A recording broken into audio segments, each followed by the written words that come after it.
Seconde journée de compétition ici à Uzères, en Corrèze pour la 4e manche du championnat de France 24 et mix d'enduro. On a vu qu'hier, les conditions de course étaient très difficiles avec beaucoup de poussière et une chaleur intenable.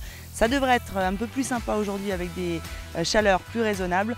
On a vu en tout cas de belles courses, des courses très serrées pour la gagne. Qu'est-ce qui va se passer aujourd'hui? Eh bien, on va voir ça tout de suite.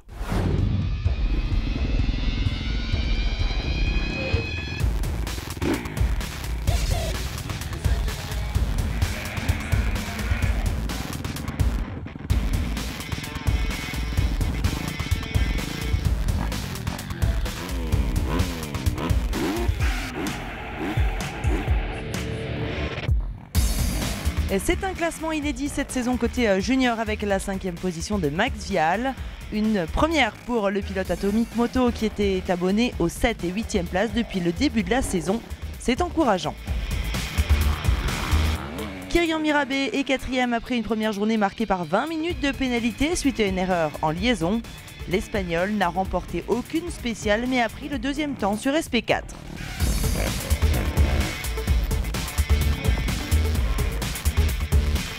Hugo Blanjou remet le couvert à la 3e place. Il confirme qu'il faut désormais compter sur lui en junior.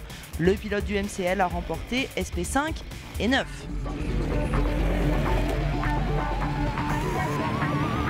On retrouve le leader du championnat à la 2e place. Absent du top 5 hier, Anthony Gesselin faisait partie des quelques pilotes perdus qui ont pris des pénalités. Mais grâce à sa régularité, le pilote équipe de France FFM est toujours en tête du championnat avant la finale. Aussi surprenant qu'agressif dans son pilotage, Quentin Deledemolde, cette fois, était jusqu'au bout pour accrocher sa 2e victoire de la saison. Il s'impose avec plus de 8 secondes d'avance sur Anthony Gesselin.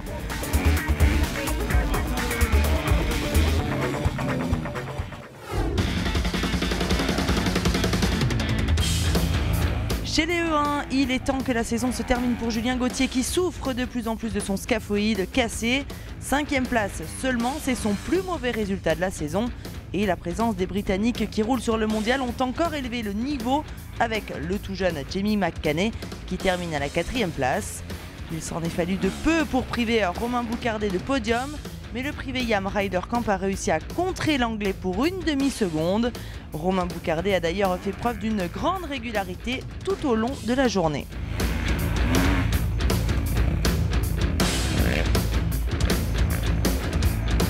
Il est à nouveau 2e mais conforte son statut de leader du championnat E1. Marc Bourgeois n'a jamais vraiment été en mesure de se confronter à Nathan Watson. Chatouillé par Boucardet notamment, le champion de France en titre avoue manquer sérieusement de rythme par rapport aux Britanniques.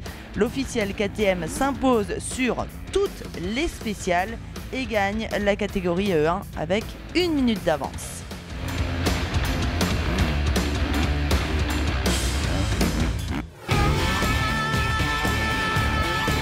En E2, c'est un peu le grand écart. Pierrick Roncin ferme le top 5 de façon assez confortable avec 30 secondes d'avance sur le 6e. Mais le pilote Kawa est à 3 minutes de la gagne.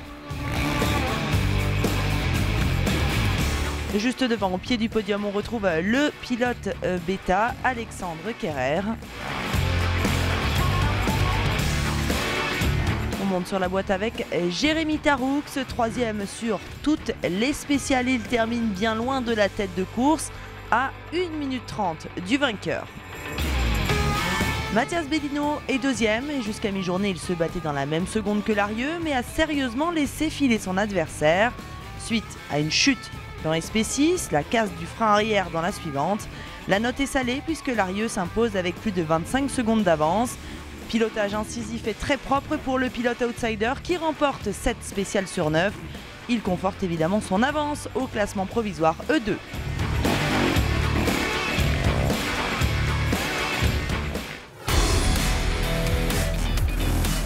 Du côté des grosses cylindrées du E3, on retrouve à la 5e place un tout nouveau Guillaume Chaumeil, premier top 5 pour le pilote du MC du Périgord, toutefois assez loin en chrono de Manuel Bepard qui termine à nouveau 4e.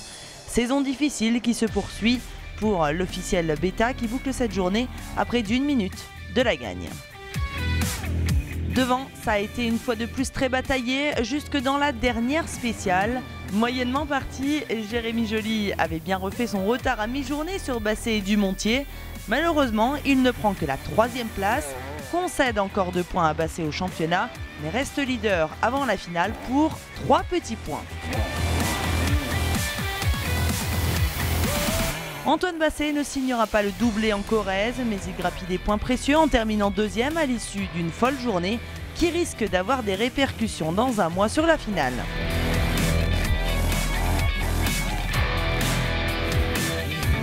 Romain Dumontier s'impose pour 2 petites secondes, mais savoure enfin sa première victoire de la saison.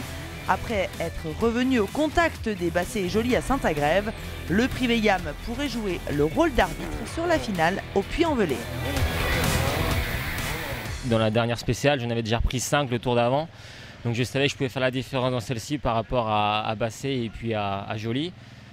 Et là, j'en ai repris 3 et 4 dans la dernière. Donc je reprends la tête, je gagne la journée. Et voilà, c'est un peu une délivrance.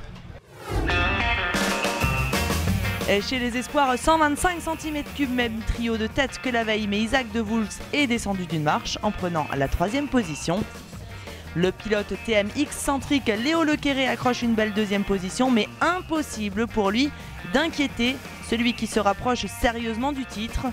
Thomas Dubost continue sur sa lancée avec un doublé ici à Uzerche. Il gagne avec 23 secondes d'avance. Enfin, chez les féminines, même podium que la veille avec la 3e place de Marion Gimbert, devant Audrey Rossa qui s'est rapprochée cette fois de la gagne.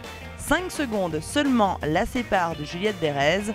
La championne de France 2015 a surtout fait un bon début de journée avant de laisser filer des secondes sur le 2e tour.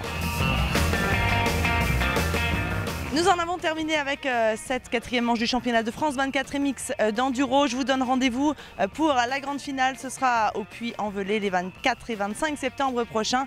Et d'ici là, portez-vous bien. Ciao.